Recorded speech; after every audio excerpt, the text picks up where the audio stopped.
Salve, salve investidores, beleza? O Lucas novamente aqui com vocês. Pessoal, no vídeo de hoje vamos falar um pouquinho sobre o fundo imobiliário Kizu 11. Tem um fato relevante sobre ele, onde mostra que alguns cotistas estão criticando o fundo pelas suas alocações. Então vamos entender mais um pouquinho o que é que está acontecendo. Antes, peço aí você que ainda não é inscrito no canal, já se inscreva, deixe seu like, deixe seu comentário para que você possa ajudar o canal. Depois deixa aí também se você é cotista do Kizu 11 e se é, quantas cotas que você tem. Então vamos lá, pessoal. Aqui na matéria diz o seguinte, que o fundo Kizu 11 ele foi criticado por parte de seus cotistas que afirmam que a gestora Quilima está tomando decisões relativas ao FII em conflitos de interesse. Para esses investidores, a AZET, que é a gestora desse fundo, se desvia da proposta original de seguir o índice Suno 30, além de realizar aportes em fundos da própria casa. Segundo o fundo Status Invest, o Kizu 11 ele possui uma alocação pequena de 68,8 mil reais no Kivu 11, que pertence à própria gestora, mas que não faz parte do Suno 30. Além disso, o fundo ele realizou um aporte de 8 milhões no fundo imobiliário TBRO 11 da Devante, que está fora do Suno 30. O fundo Devante, por outra parte, investe 3,7 milhões no Kivu 11. Então aqui fica aquela impressão que é uma troca de favores, né? O Kizu 11 investe em um fundo da Devante, que é o TBRO11. Por outro lado, a Devante investe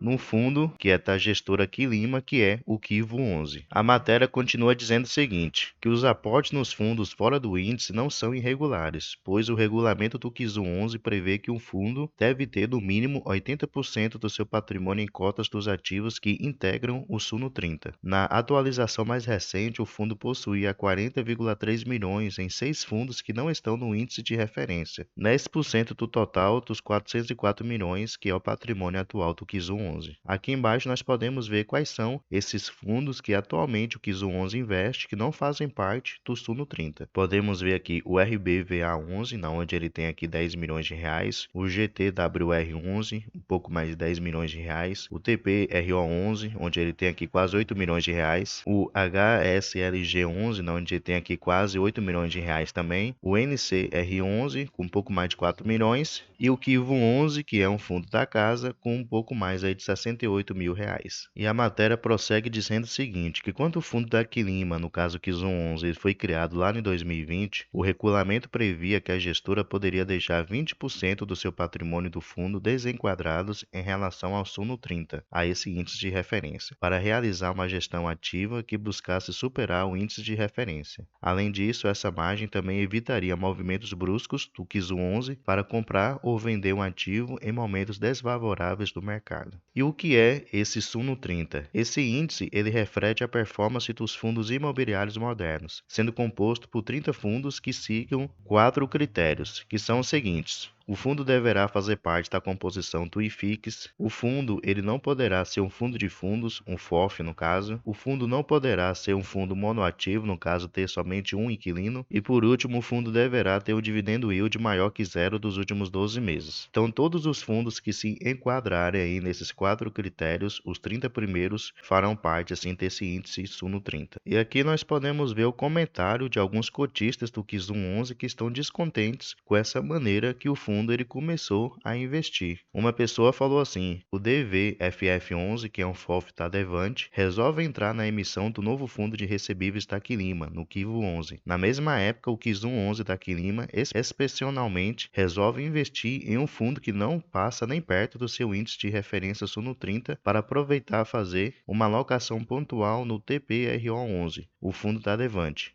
comentou um usuário. Outro usuário falou o seguinte, este fundo para mim acabou. O gestor está fugindo da proposta inicial, que era ser um fundo passivo investindo nos maiores fundos da indústria. Cadê o Suno 30? Não estão mais seguindo em nada o índice. E por último, outro usuário comentou, o gestor do fundo tem atuado em causa própria e com diversos conflitos de interesse, causando prejuízos significativos aos investidores. E aí, você que é cotista do Kizu 11, vocês concordam dessa maneira que o gestor está atuando deixando de alocar os recursos nos 30 principais fundos, que é do Suno 30 para poder investir em outros fundos pequenos, menores, que muitas vezes não tem nenhuma boa liquidez? O que é que vocês acham? Vamos analisar aqui um pouquinho o Kizum 11. O Kizum 11 está sendo negociado aqui a R$ 8,06. Nos últimos 12 meses, o seu preço variou entre os R$ 7,21 e os R$ 8,89. Então ele está aqui na metade entre esses dois valores, entre a mínima e a máxima. Ele está com dividendo yield aqui acumulado de 11,04% e nos últimos 12 meses ele pagou aqui 89 centavos aos seus cotistas por cada cota. Descendo mais um pouquinho, podemos ver que o valor patrimonial por cota do Kizum 11 é de R$ 8,72. Como vimos lá em cima, está sendo negociado a R$ 8,06. Então está sendo negociado abaixo do seu preço justo, que é exatamente isso que o P sobre PVP está nos mostrando, que está com desconto aqui de 8%. Seu P sobre PVP está de 0,92. Lembrando que sempre que o P sobre PVP estiver abaixo de 1, o fundo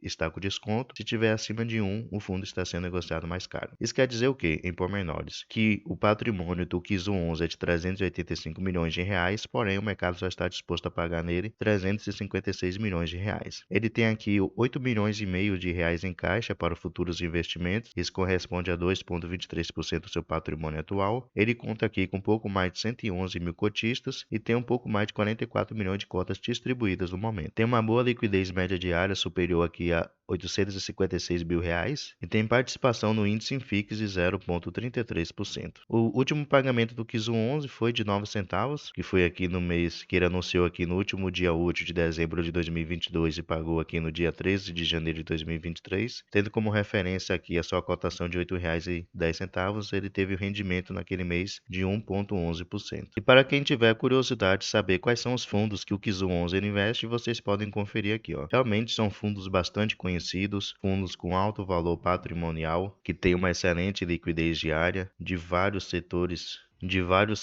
também. Então vocês podem ver que realmente são fundos bem consideráveis e que realmente vale a pena. Aí aqui no finalzinho nós podemos ver aqueles fundos que foram citados, né? Com respeito à relação por segmento dos seus fundos, podemos ver que a maior parte deles são do segmento de papel, 35,24% dos seus fundos são desse setor. Podemos ver aqui que ele tem 21,5% no setor de fundos imobiliários de tijolo, né? De imóveis industriais e logísticos. Temos também aqui 13,7% do setor de shopping, 10% fundo misto e 8% fundos de lajes corporativas. Então esses são os principais setores dos seus fundos imobiliários. Então pessoal, o que é que vocês acharam dessa notícia? Vocês realmente, assim como esses usuários, criticam essa decisão do Kizum 11 de estar investido em fundos que não fazem parte do seu índice de referência? Ou será que não tem nada a ver e isso não vai influenciar em nada? Deixa aí nos comentários de vocês que eu quero saber. Muito obrigado pela atenção de vocês e um grande abraço.